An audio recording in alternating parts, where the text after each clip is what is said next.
Welcome to the Conscious Pivot Podcast with international speaker, business mentor, best-selling author of Pivot, and your host, Adam Markel.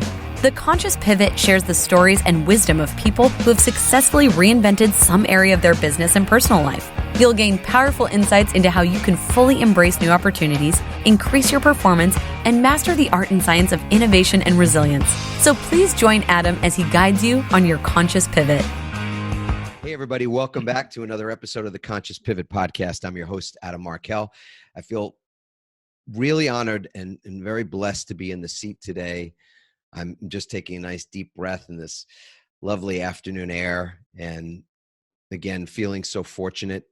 And I have a great guest today, somebody that actually, it's interesting enough, I know for many, many years. We haven't seen each other in quite a number of years as well, so there's a bit of a reunion that's happening live here for all of you. And it's somebody that is actually, I know him better now than I did then. It's an odd thing, but I know more about him and what he's been doing in the world than I did when we were collaborating in a mastermind some years back. So I'll speak about him in glowing terms because he's done some really amazing things, and all of you will get to meet him just a moment. The legendary, I love that, the legendary Udo Erasmus is a pioneer of the health and wellness industry, having created the flax oil and healthy fats movement. He's also the co-founder of Udo's Choice supplement brand, a global leader in cutting-edge health products, selling tens of millions of bottles of healthy oils, probiotics, and digestive enzymes. Udo is an accomplished author of multiple books, including Fats That Heal, Fats That Kill, that sold more than 250,000 copies worldwide. Udo is also a speaker. He's presented on much of his content's been presented in Tony Robbins events, at Deepak Chopra events. I know him, as I said, from some years ago when we participated in a wonderful mastermind that I had created and delivered through a company I was working for. And I just remember him as a really kind person, a kind-hearted, interesting man. And I'm thrilled that I get to spend some time with him now, and all of you get to learn from him. So first of all, Udo, welcome to the show. Thanks for being with us. Glad to be on. It is like a reunion. It is a bit. What's something that's not part of that bio that I just read? And I love how it started with the legendary Udo Erasmus. Well, I didn't say that. it's whoever the marketing people are.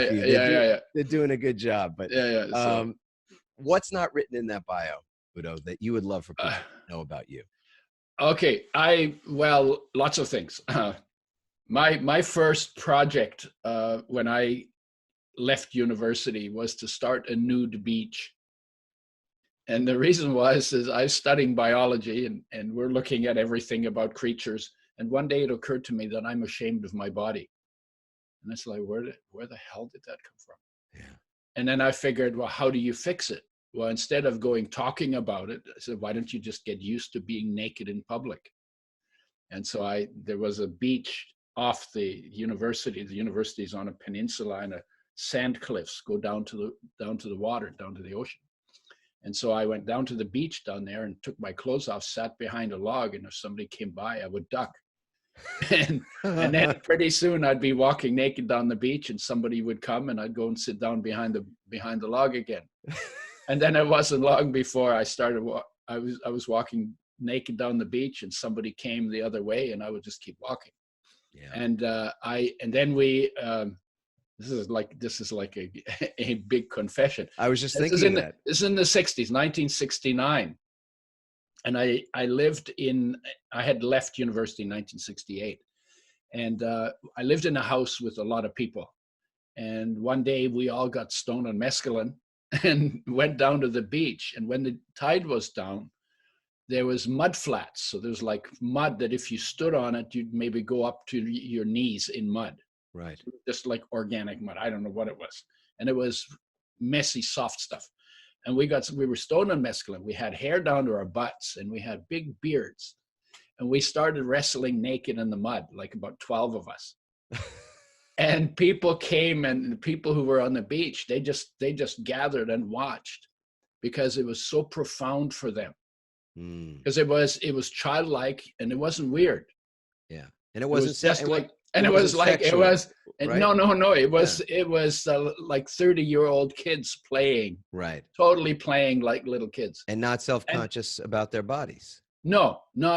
So it was just, we were just playing, and these guys, they were going, oh my God, I want to be able to feel that free. Yeah, and that's what began the beach. Wow. And So, I call it my social project.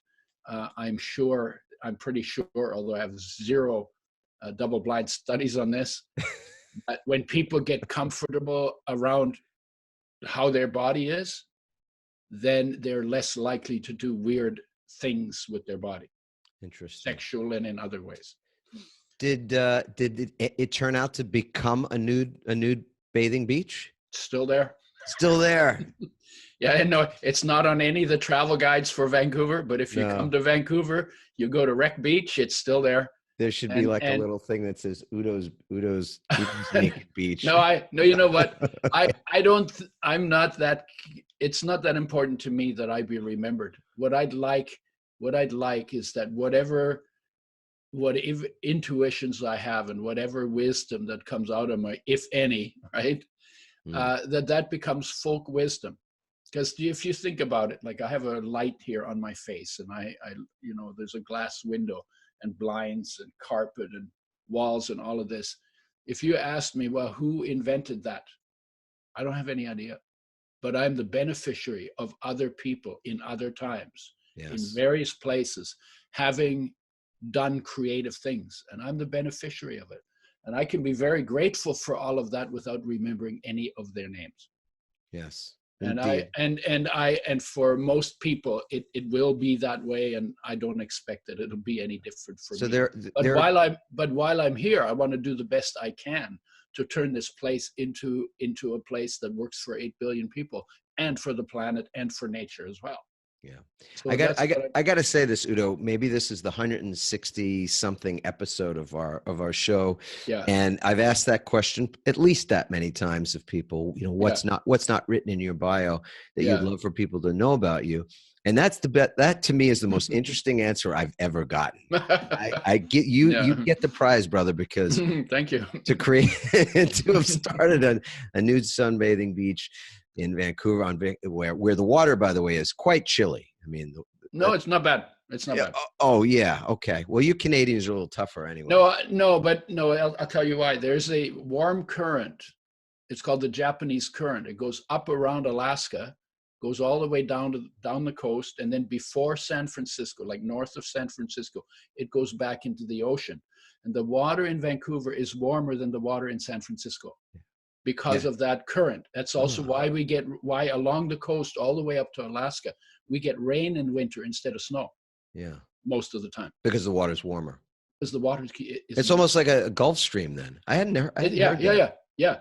It is a warm current. It comes past Japan. It probably comes from the tropics. So it's not nearly as crazy as it sounded. No. This is not. Well, I'm kidding. I'm kidding. Not crazy, and not crazy in terms of water. No, it's just crazy enough. And I think that the way you led into this idea that we're not always comfortable in our own bodies, in our own skin, is actually a really deep conversation to begin with. So and then taking it on, doing something about it. Yeah. Wonderful. And inspiring others. And I think that's a good lead in to what it is that you've been doing with your products. I'll say professionally, this has been what you've been up to, but why don't you tell us a little bit about that? What was the inspiration? Because the inspiration,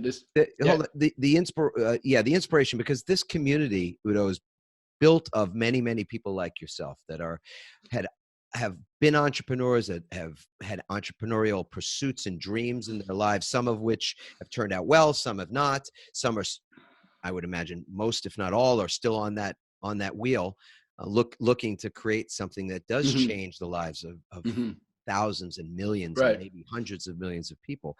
And you folks that have been in a number of good stores probably will recognize that brand, Udo's Choice. I know that the co-op, my dad's lives in Western Massachusetts now, in the Berkshires. They have some food co-ops there. I remember seeing Udo's Choice as part of, the things that they were carrying. And And I'm not sure if it's in Sprouts or Jimbo's or any of these really. Oh yeah, it's all in all those places. Yeah, better places. So Yeah. share how that all got started. What age were Well, you? Give us the details, yeah. please. Okay, I would say it came out of a conscious pivot.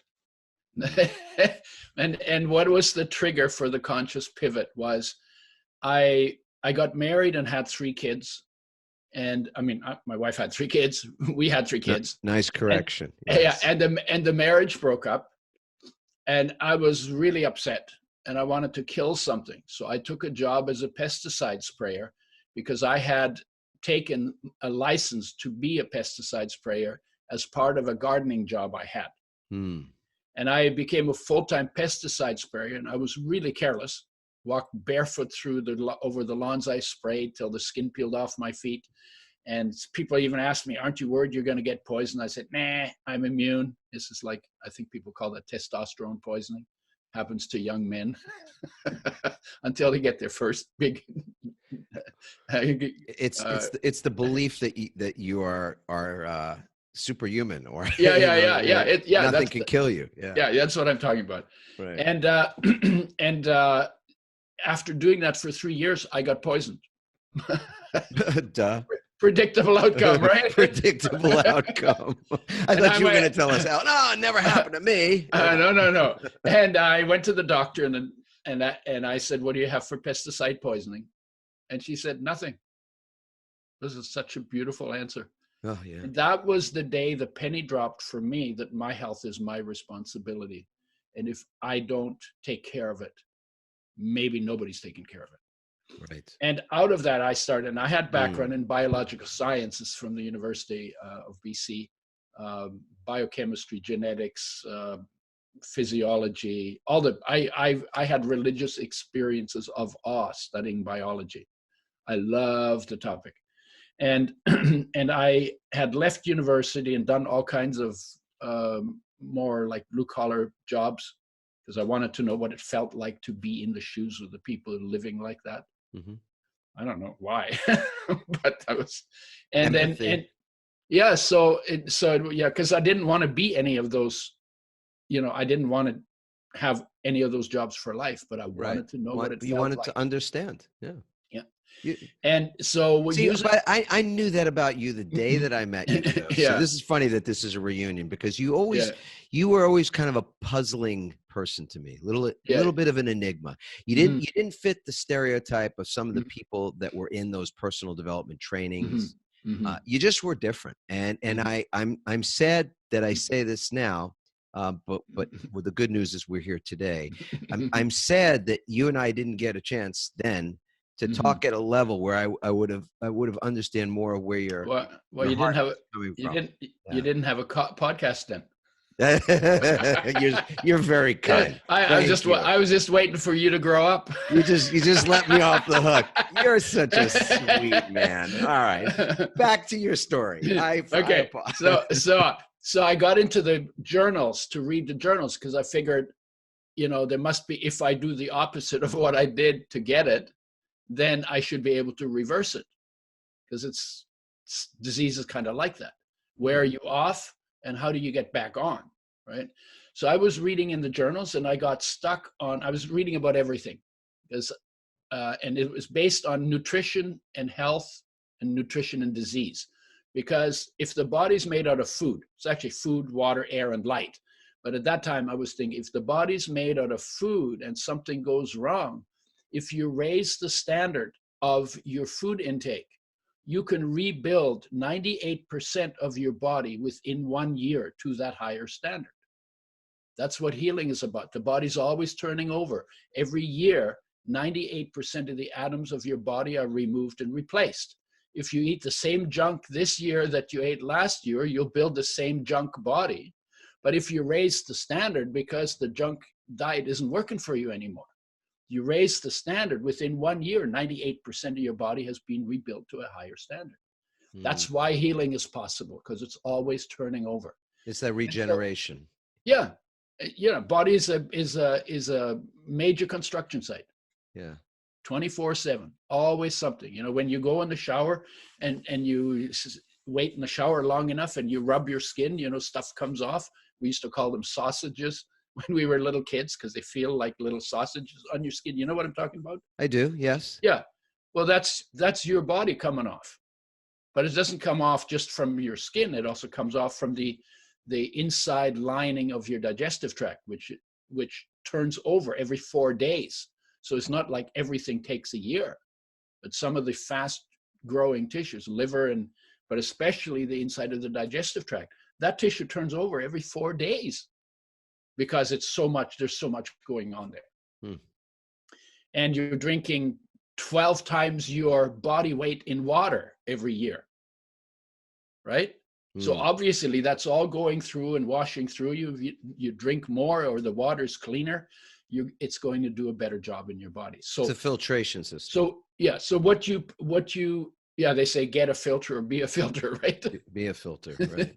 Right. But the point is it's always turning over. So then the question was, okay, what do I need to do to raise my standard, to rebuild my body, to be healthier than it was when I got poisoned?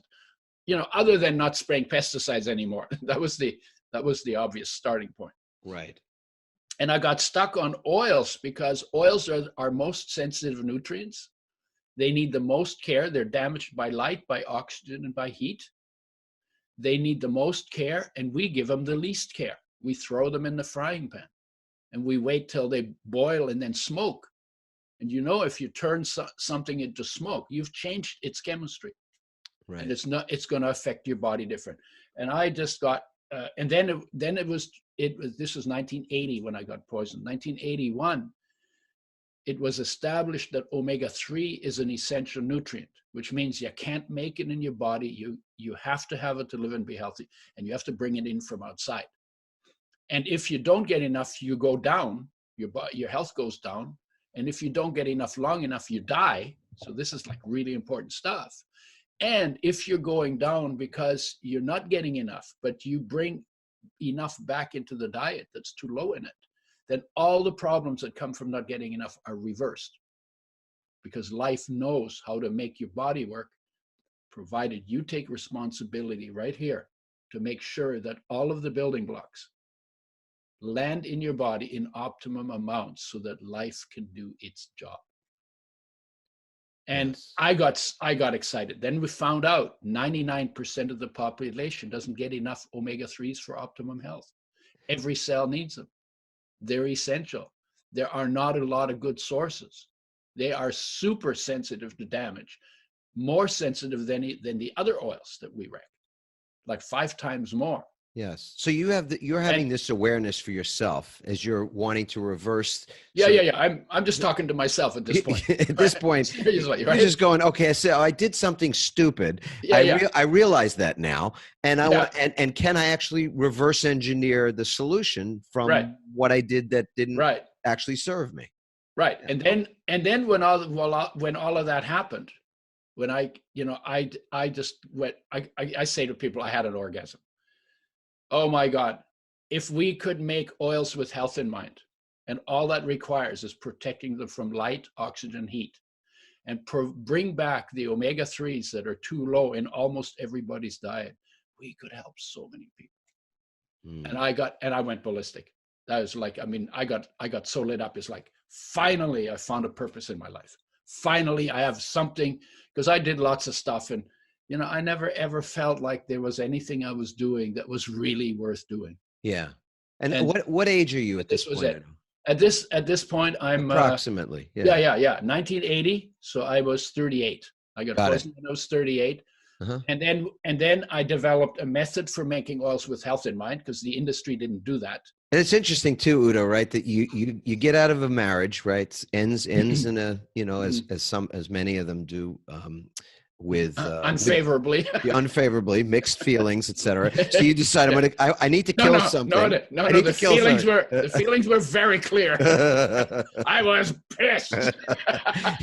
So you set out on a mission to kill things, yeah, and ultimately you poison yourself in the process. Yeah, well, the irony is pretty rich, right there. Of course, and that's what I mean. What you sow, you reap, and karma. Karma's a bitch, right?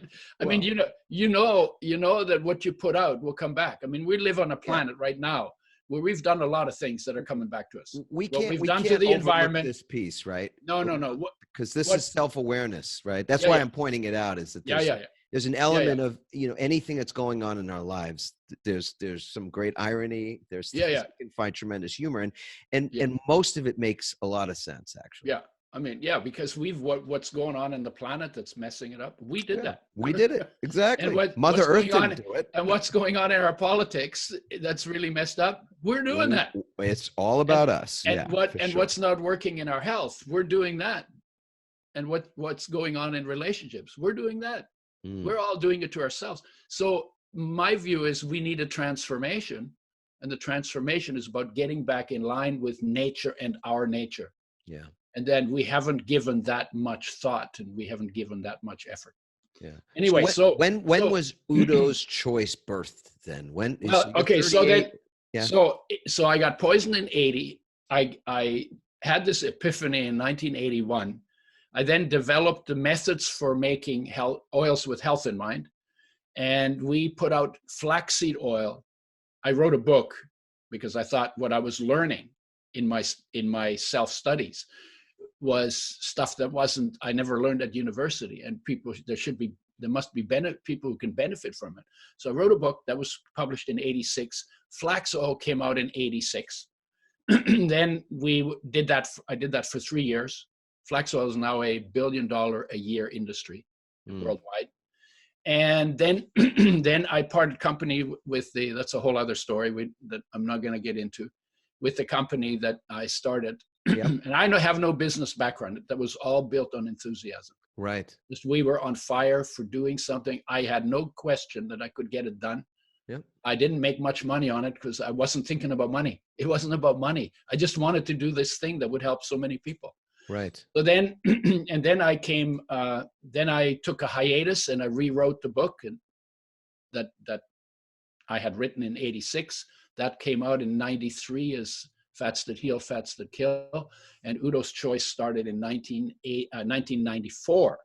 And why the blend was because I became omega-6 deficient on flaxseed oil. Flaxseed oil is a great source of the missing omega-3s, but it doesn't have enough omega-6. And I used it as the only oil in my diet and became omega-6 deficient on it. And I said, well, if I don't want to make something where that can happen to people, so I need to balance it. And so we put good omega-6s in the blend. So it's a little less omega-3, a little more omega-6 to get the balance between the two right, which is important. Yes. And then we put it in glass because I learned that from the Encyclopedia of Plastics, that when you put oil in plastic, the plastic swells and plastic can leach into oil quicker than into water. So I said, well, I'm trying to help people with health. Let's use glass. Yeah, let's not poison them. Yeah. So I made the change to glass, and Udo's oil is in glass, in a brown glass bottle, in a box, in the fridge, in the supplement section, in the health food stores. Right? That's the needle in the haystack. Yeah. Right? And we didn't cut any corners. And because the stuff is sensitive, when you cut corners, you lose the benefits. Right. So we didn't cut any corners. I made so many decisions, like business decisions and marketing decisions. I just like one after another. And I look back now and I say, who took me over? What got into me? But it was the enthusiasm, the inspiration that came out of seeing something clearly that is absolutely a gift to human beings, right, or to health, right? And it's so interesting that you could live a life where, let's call it sort of 1%, 30-40% of the entirety of a life, you're sort of lost and Yeah.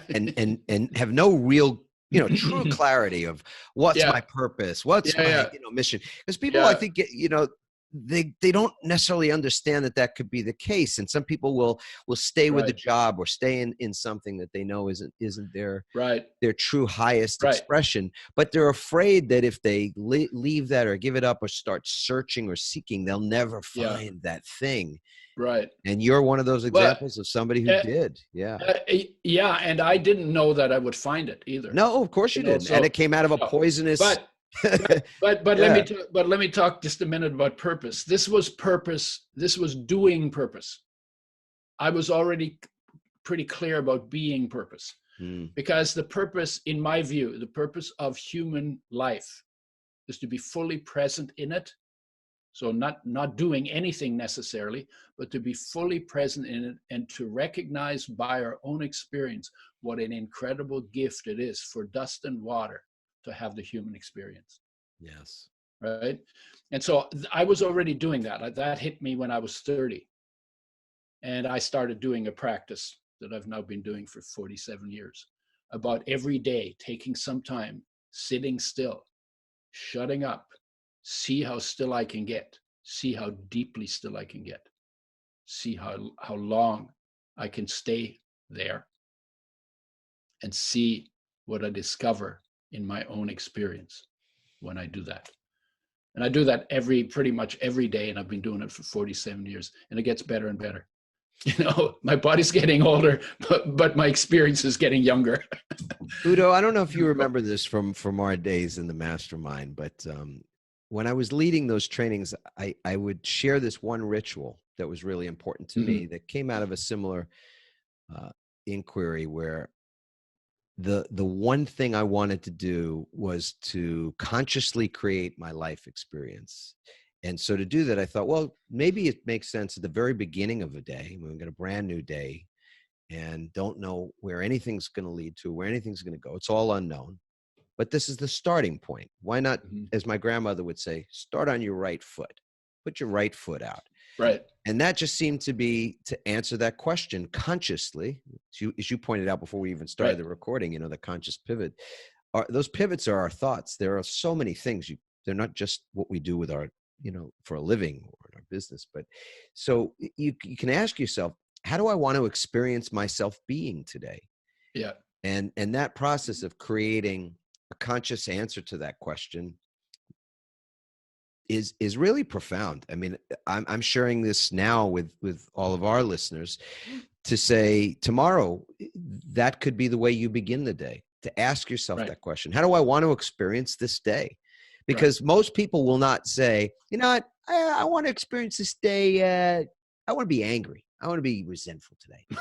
I want to spend sort of half of my day ruminating and thinking about my grievances from the past. All the people that have hurt me, and it's laughable. No one ever starts their day thinking, what I really want to experience is other people just like, being aggressive with me. And yet, without consciously saying that's how we want to experience life, those things happen, and we do spend time doing those things. And what I found is that when we start by saying, this is how what I want to experience today, it doesn't rule out the possibility that you won't get angry. It doesn't rule out the possibility that others won't be upset with you. But what I have found is that if my intention is to experience peace today, to experience the presence of God, or the presence of spirit in everything I see and everyone I speak to, in all of my own thoughts, it's really surprising how often my day tracks that exact plan. And if I forget, and if I'm too busy to spend that time to set the coordinates, so to speak, the map, that I have a day that will spin out of control, or just will land me in the ditch without even not sort of quote consciously intending it. Right.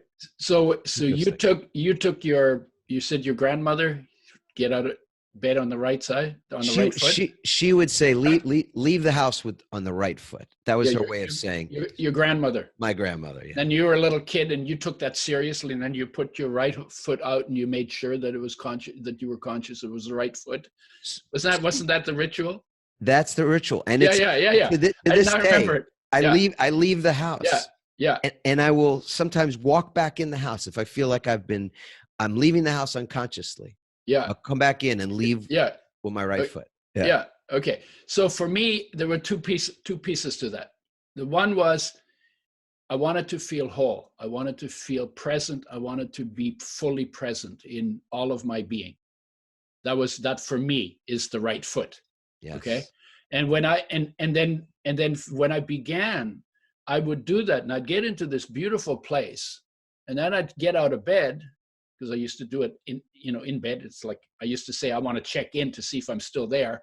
If I'm not there, no point in getting out of bed. Right. But so I would get out of bed, and then I'd throw on my clothes and go and do breakfast or whatever I was doing. And within seconds, I was already back out of that place. Yeah. That I so beautifully experienced when I was still. And then it occurred to me one day, damn it, I want to drag this place out into the world with me. I don't want to leave it behind in my bed. And the moment that became clear to me, it began to become possible too. But because I had never thought of it as a possibility, it had never happened before. So that was, for me, was the second, is to make that deliberate. So when you're talking about conscious pivots, that's what I think it means. You make a shift deliberately, and then it comes from insight. And if I have no insights, I don't think I make any shifts. Yeah. It's so interesting, Udo, because habits are a pivot. When we speak about pivots, we often are talking about new rituals. And the reason we call them rituals is because it's a conscious thing versus something you just do, like you brush your teeth without thinking about it. Right. So thank you. Right. Thank you for, and you can take rituals and make them unconscious too. And then it's like, well, what the hell am I doing this for? Well, running on, you were like a robot. Yeah. And many of us operate from a robot's, like in a robotic way. Right. So the point is being conscious. Exactly. Yeah. Which is interesting, because you go, well, you know what? I want to go to something else, which is the country, the world. There's no place pretty much on the planet right now that isn't in some way dealing with this pandemic, the coronavirus. And you and I, before we turn on the recording, we were talking about how important it is to develop resilience. And you were actually sharing with me about, people that are healthy, are consciously focused on their own sturdiness, their hardiness, their well-being, that they'll fare well in the course of this thing that's going to play out and run its course. So talk a little bit about resilience, because I mean, this is a, people right now are in fear. There's a lot of panic. Actually, Wall Street's totally panicked. I see. Yeah. And folks are frightened, I think, because they feel like this thing can kind of get them, almost like, like a monster. What's your view on this? Yeah, we have homework to do that the human race has not done for the last 200,000 years. Okay, everybody get a pen for this now. Yeah. The homework, we didn't get out on the right foot out of bed way back then. The dinosaurs didn't. No, the monkey. The monkey didn't. No, he got out of bed on the left foot. On the left foot. And has been screwing it up ever since. And what was that? Is that, I'll tell it as a personal story. When you're in your mother's womb, I call the womb the Buddha tank. In your mother's womb, there's nothing to do. There's nowhere to go. You're safe. everything is taken care of. And there's not much to go out to because it's a muffled environment. And in that place, because there's nothing to do, you hang out, just floating around in this little tank, while your body is being built without any conscious effort on your part. And in that place, your awareness is at rest inside, in its source, in life. And so you're present inside, but absent outside. And you don't even know that there's a difference between the two. Mm.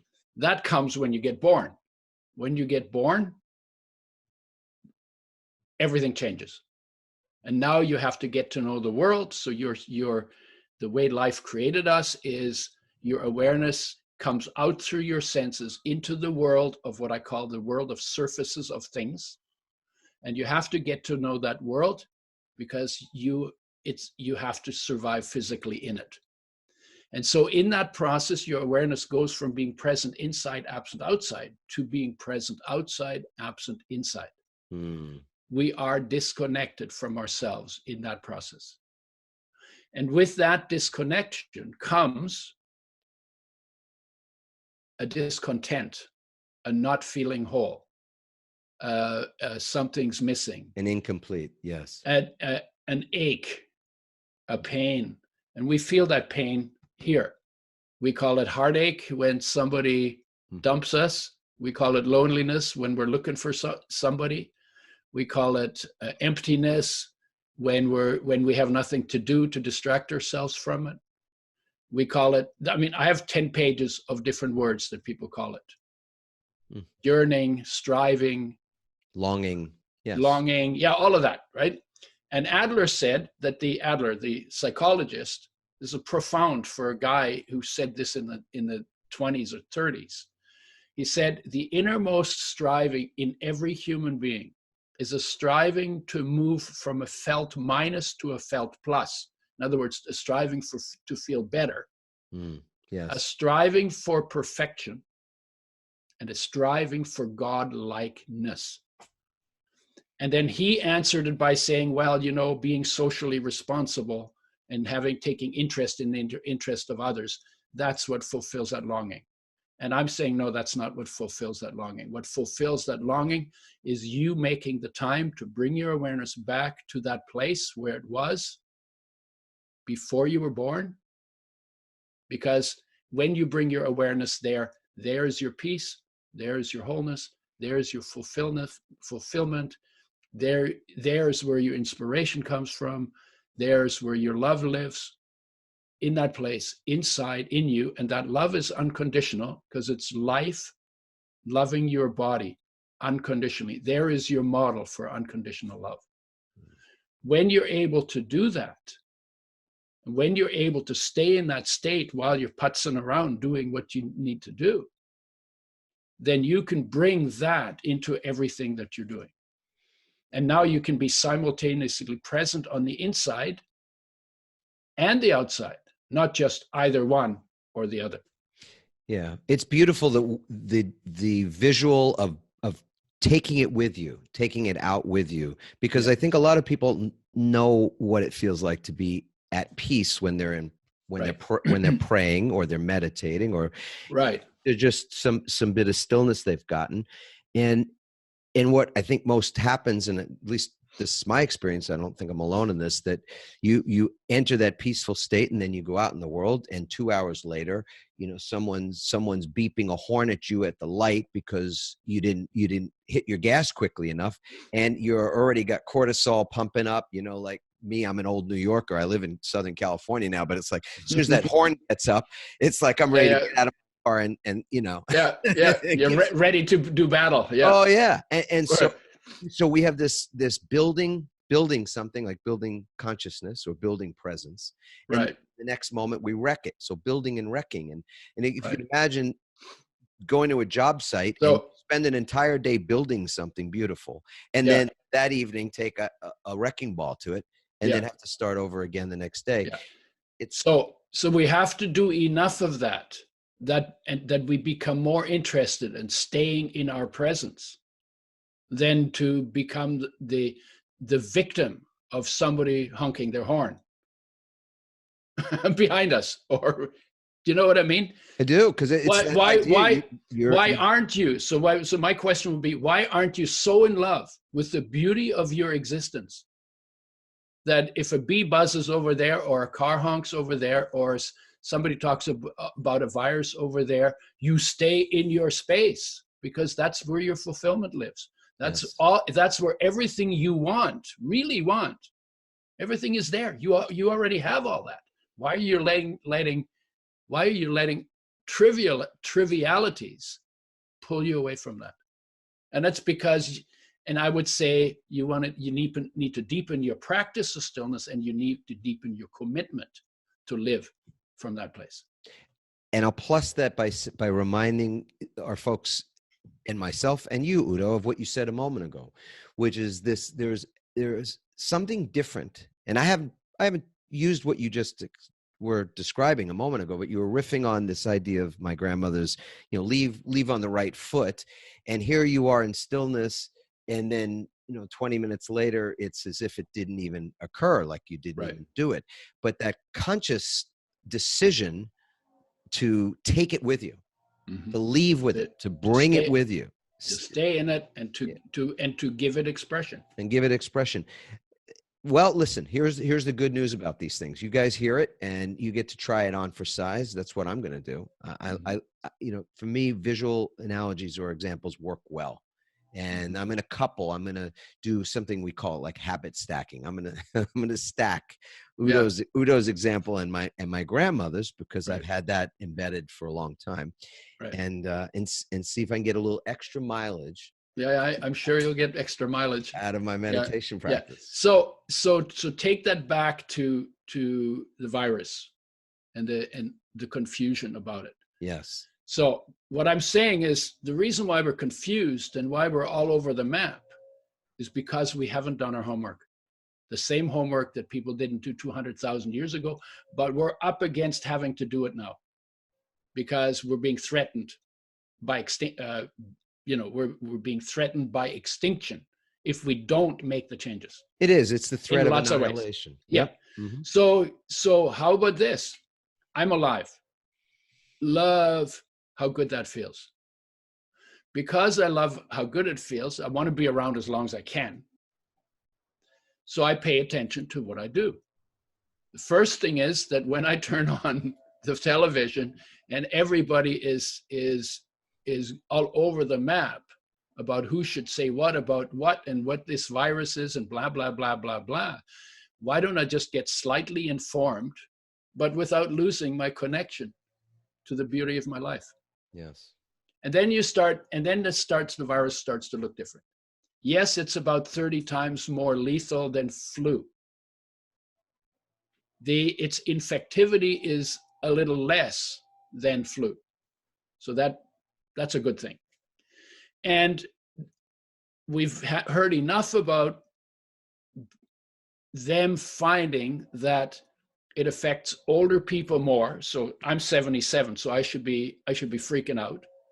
But it affects 77-year-old people or old people, if they have pre-existing conditions like cardio and diabetes and kidney problems, and there were a couple of others. Lung issues. Well, immune issues, lung issues, of course, yeah, and cancer and stuff like that.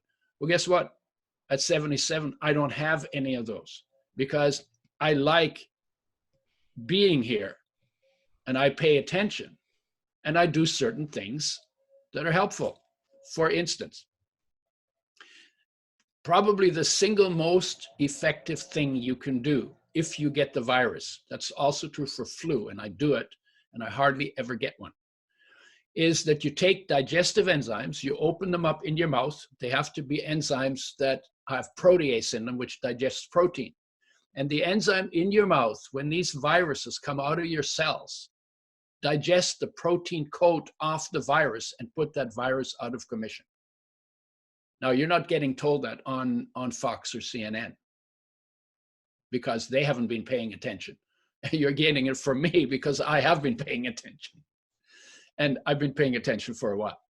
So this is not like my quick cure for virus. And what these enzymes do, aside from they putting viruses out of commission, so your immune system doesn't have to deal with them, they also help digestion. And when digestion is in really good shape, then your immune system does not have to get involved in it. When you're not eating raw foods that have enzymes in them, or you're not taking enzymes to replace the ones you destroy when you cook the food, then your immune system has to get involved in digestion. That makes it less capable of doing all its other jobs. So the enzymes do two things. One is they knock off viruses. And the second one is they take a load off your digestive system and make your immune system stronger, therefore. Wow. That's no. It's pretty tangible, and something everybody can do. Anybody can do. Yeah, and it beats complaining and worrying about the virus. So we're talking about, for people that don't know, when you say digestive enzymes, are you meaning probiotics, prebiotics? No. Digestive enzymes. They come in capsules. What I do is I can run and show it to you. You want what I use? You want to do it? Well, I'll tell you what, this is going to be on YouTube. People that are listening okay. are right now listening to it. They're going, I can't see it anyway. So maybe just describe it for folks. So it just comes in a little glass bottle. Mm-hmm. This is something you find in a store, digestive enzyme. Has a label on it, yeah. Mm-hmm. Yeah, okay. It has a flora label on it. Used to have my label on it, but they took it off. That's a whole other story. Okay. And they're digestive enzymes. You want to get the ones that have the most protease in them. Bromelain is a protease, but there are also many other different proteases from other places. Mm-hmm. And you take take out a capsule or two. I always use 2. You open it up. Mm-hmm. It's got powder inside it. You dump it in your mouth, and then you swish it around your mouth. What's the reason for doing that as opposed to just swallowing the tablet or the capsule? Sorry. Well, because the snot is here, and here. Mm-hmm. That's where the bugs are. You know, and your throat. And your throat. Well, if you swallow the capsule, they end up in your stomach and they help with digestion. But up here, they're taking protein coats off the viruses and putting them out of commission before they even get in your cells. Yeah. So you want to start them. And if you ate raw foods, the enzymes that help with digestion in the raw foods, they're working the moment you chew them up. So digestion starts in your mouth. Right. But your salivary glands, they don't make a lot of protease. They mainly make starch digesting enzymes. So you put them in here. You've made the food raw again, sort of. You haven't really, but you've made up for it. And because the proteases digest the viruses, you're putting as many viruses as you can out of commission before they even get into your cells. And the more you put out of condition, the fewer there are to hurt you. So that's really, really smart. So this is your number. That's number 1. Really, really smart. Good. Number 1. Hey, listen, I know. People want to hear more. So yeah. The second is I have a machine that makes water. It's called a Kangen machine. I've got one of those too. Yeah, and the Kangen machine, if you get the high-end machines, they make acid water that's pH 2.5. Yeah, I was just going to ask you about the importance of pH. So that's great that you. Okay, so pH 2.5. That's quite acidic. And so what I do with that is I get the acidic water, and I have a little spray bottle, and I spray the back of my throat with that acid water. You know, the place where when you swallow, it hurts when you get a cold. Yeah. You know. Isn't that the pH level they use for cleaning things? Yeah. No. pH level is it's a sterilant. Yeah. Like it kills bacteria, viruses, and funguses. Yeah. So you can use it for cleaning your countertop. You can use it for cleaning your hands when you get the virus. Yeah. And I literally take that. I spray it on my face too, because if the virus lands on my face, it gets pH 2.5, right? And so what I do is I spray the back of my throat. Mm-hmm. I'll put a little in my mouth and swish it around, but you have to be careful because it will dissolve your teeth if you do it a lot. But the biggest thing I do is I spray it up my nose, and then I suck it up, leave it in there. You can feel it. It kind of burns a little bit, and then I blow my nose, and it literally is killing all the snot bugs in the snot. No, that's like a graphic description, but I'm just trying to tell you what I'm actually doing. Yeah. You're taking steps. Yeah. And that's the second thing I do because they kill viruses. The acid kills viruses. Right. Now there's a limit to enzymes. If your tongue starts to tingle, you need to back off a little because enzymes will also digest your tongue. So these two capsules. Yeah. Is this a once a day thing? Is it less frequent than that? I do it whenever I feel like. When it's serious, I'll do it maybe 3 times a day. Okay. But you can do it more, but you have to back off if your tongue starts to tingle. Got it.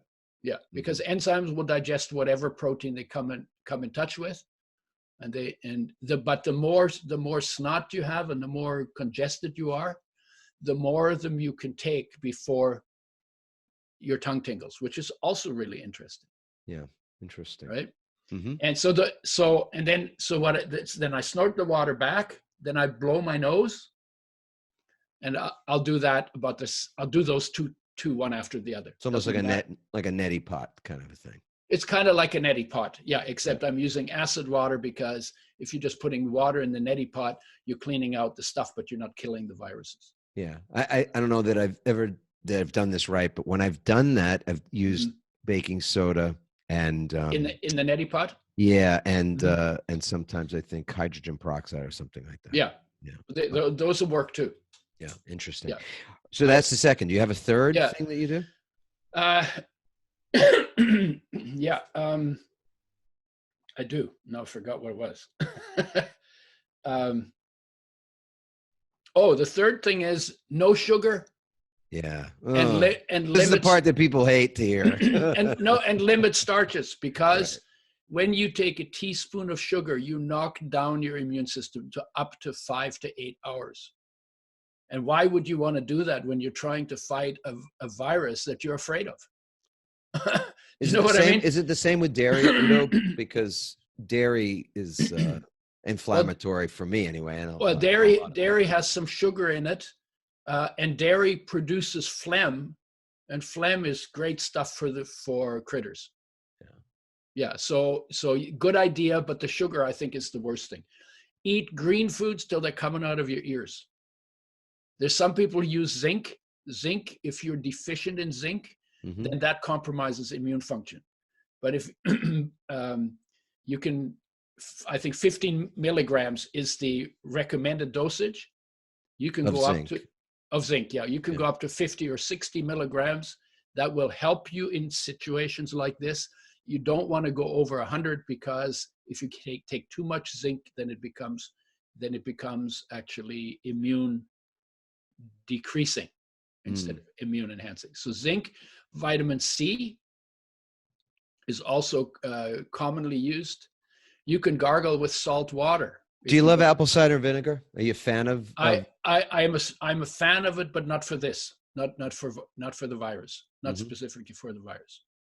Okay. And so then vitamin C, yeah. Yeah, vitamin C, and you can swish your mouth with that as well. Yeah.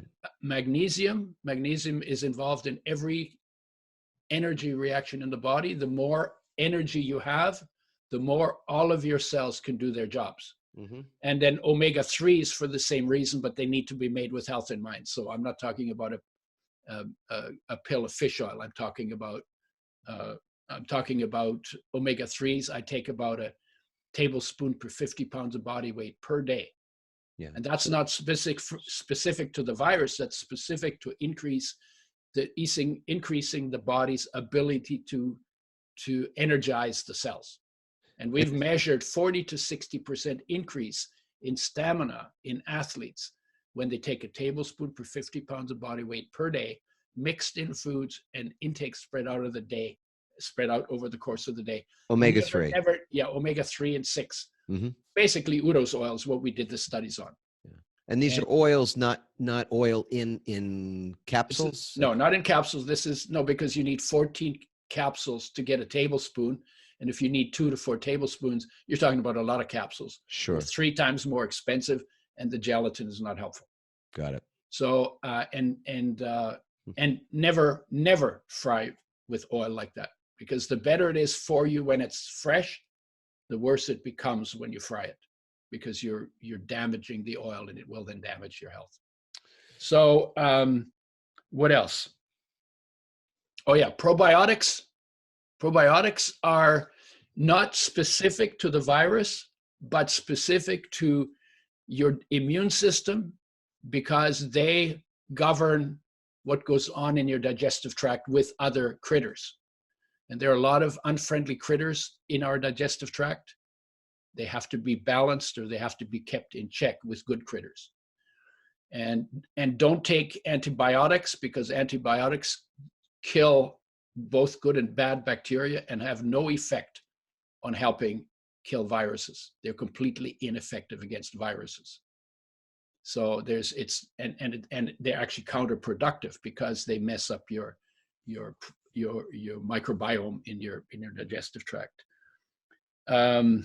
More plant-based, less animal-based is also really good. The research is so clear now that if you want the longest life and the best health, you do it on a whole food. So we're not talking about sugar and margarine. We're talking whole foods, plant-based, plus vitamin B12 if you're going to make it completely plant-based. But cut down on the things that are harder on the body. It's like make it easier to break them down. Yeah. I mean, I'll tell you a little story. I had a friend I worked with, and he had a sore on a bone on his wrist. And he showed it to me, and he said, "I've had this and it won't heal. What do you think that is?" I said, "I don't know, but I noticed that every day when we had dinner, we worked together, he would drink a glass of Burgundy." So I said to him, "Why don't you see what happens if you don't drink, 2 weeks, no Burgundy? See what happens." 2 weeks later, he showed it to me. It was completely healed. He said, "How did you know it was the Burgundy?" I said, "I didn't know, but I know that alcohol puts a load on your body. And if you just take off one load off your body, then your body will have a better ability to do what needs to be done." Yes. It just happened to be true. And the guy eventually, then he went back to taking his Burgundy, and he eventually died of lupus, where his immune system was destroying his blood cells faster than they could be replaced. Yeah. So he died of lupus. So he had lupus. Yeah. An autoimmune. But my point is that anything you do, and one of them is not worrying, because, fundamentally, your body will check out one day. Is it now or is it later? You don't know. But worrying doesn't extend your life. Worrying shortens it, right? So enjoy your life. And the more you enjoy your life, and then the more you take things out of your life that are detrimental to it, then the more likely you are to do well under these circumstances, under any circumstances. Udo, this has been wonderful. I want to ask you one thing about liver and kidney function, because I hear that a lot as well. That's a vulnerable point for a lot of people. So what would you say is things that people can do to fortify their liver, their kidneys? And obviously you just mentioned alcohol, and we know that alcohol is not something that's good for the liver. Yeah. Everything that is helpful for dealing with the virus is also helpful for liver and kidney function. Oh, that's good. Because it's all made out of the same stuff. So this is prophylactic then. This is something you don't have to necessarily wait till you're showing some signs or symptoms of being not well to be doing some of these things. Now there are specific if you want to look at all of the different ways that the body falls apart, all comes back to mitochondrial function. Mitochondria are the places in your cells where your energy is made. You want to keep those strong. They have some requirements, and some of them I already mentioned. Magnesium, coenzyme Q10, the reduced form, is helpful. Vitamin B3 is helpful. Niacin, flush niacin or non-flush niacin. Anything that increases your body's ability to turn food into energy and makes that energy available to your cells will be helpful to the very hard working organs like liver and kidneys that will deteriorate quicker because of their being so hard working. Sure, exactly. They're exhausted or depleted. So what are some of the foods, just really in the couple of minutes we've got left here, Udo, what are some foods that are natural sources of niacin or flush niacin or magnesium or things? Because, I mean, people can take supplements, but that's not the best way to get these things if possible, right? Yeah. Green foods, source of magnesium. Yeah. So we're talking spinach and cucumber and broccoli and all of those, celery, all of it, and green peppers and all of it, all the veggies that Grandma said you should eat. Exactly. Back to that. And eating them raw is better than eating them boiled or steamed, and boiled and steamed is better than eating them fried. Yep. Okay, because with fried, you're creating toxic molecules. Every toxic molecule that gets in your body takes up a lot of energy. We're green drink people, so we just blend them all up. Yeah. For B vitamins, probably the best easily available source is nutritional yeasts. Any of those products. You also get some in grains, but of course I'm saying grains, take it more easy on it. Grains also get a lot of Roundup in them, glyphosate, because they use glyphosate to desiccate them so that they can harvest them all at the same time. And so, but nobody's talking about that much. Obviously, you want to go organic, right?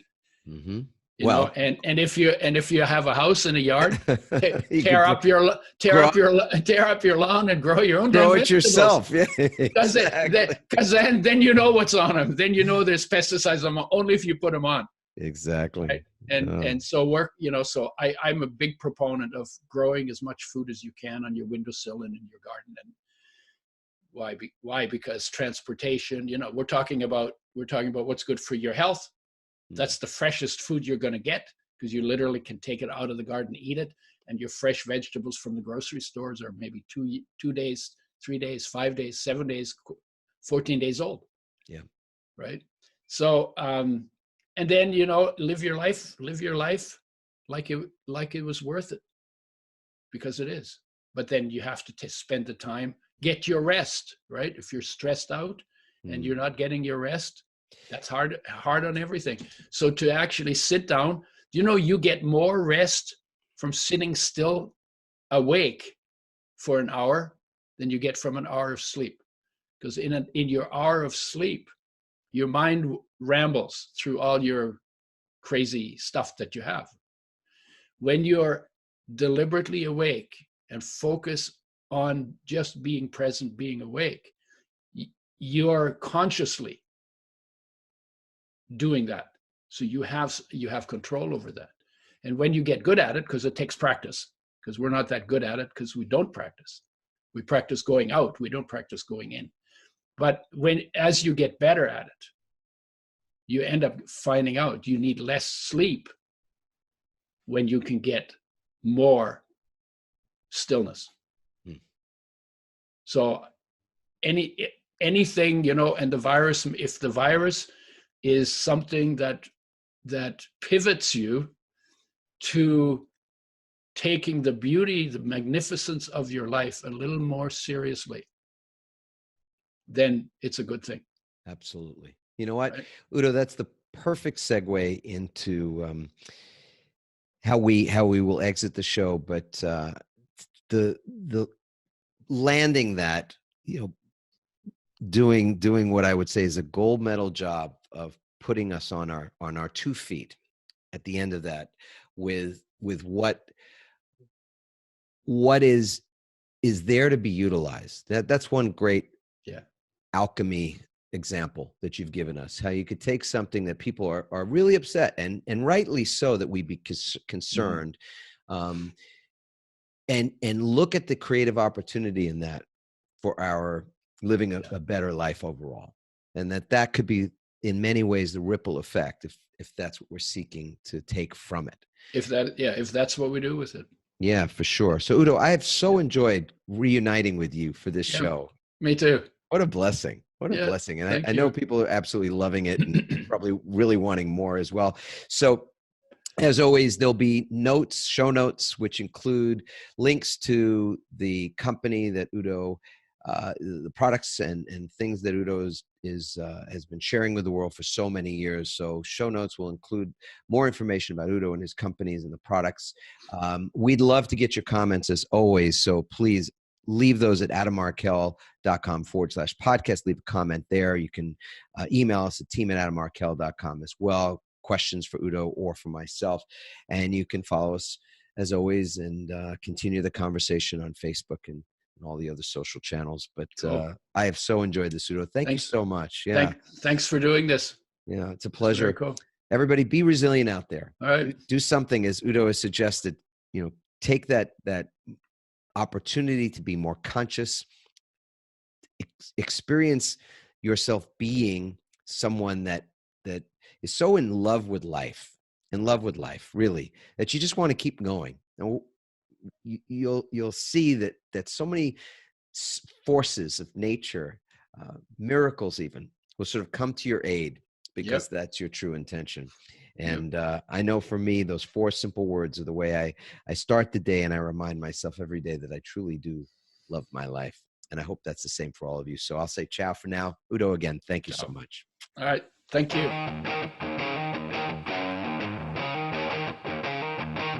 Thanks for listening, everyone. We hope you now have the tools and greater insights to navigate your own pivot.